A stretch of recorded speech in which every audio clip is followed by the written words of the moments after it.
Les violences persistantes à Hong Kong mettent la police sous une grosse pression. Face aux assauts des extrémistes, les autorités déclarent que les policiers ont fait preuve de retenue. Jeudi, les chefs des 3 grandes associations de police ont fait part de leur confiance dans le comportement de leurs pairs. Concernant les équipements et les capacités, il ne fait aucun doute que la police de Hong Kong peut gérer n'importe quel incident à Hong Kong.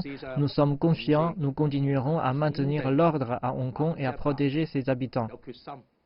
Lundi, le bureau du Conseil des affaires d'État pour Hong Kong et Macao a déclaré que le gouvernement central soutenait fermement les autorités régionales dans la protection de l'état de droit et que le principe d'un pays, deux systèmes ne pouvait pas être remis en cause. Nous soutenons résolument la stricte application de la loi par la police de Hong Kong.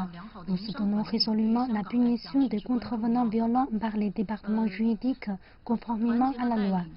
Et nous soutenons résolument les actions des patriotes pour sauvegarder l'état de droit à Hong Kong.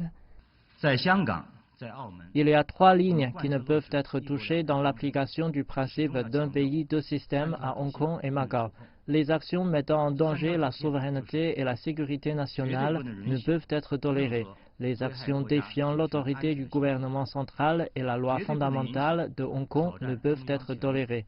Et les actions utilisant Hong Kong pour infiltrer et saboter la partie continentale de la Chine ne peuvent être tolérées.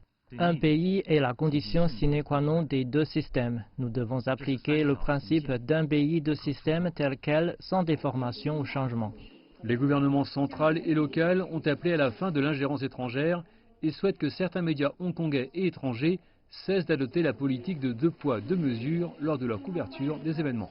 Je suggère que les forces étrangères comprennent clairement la détermination et la capacité du gouvernement central dans le soutien des actions du gouvernement régional de la région administrative spéciale de Hong Kong pour garantir l'ordre social conformément à l'état de droit.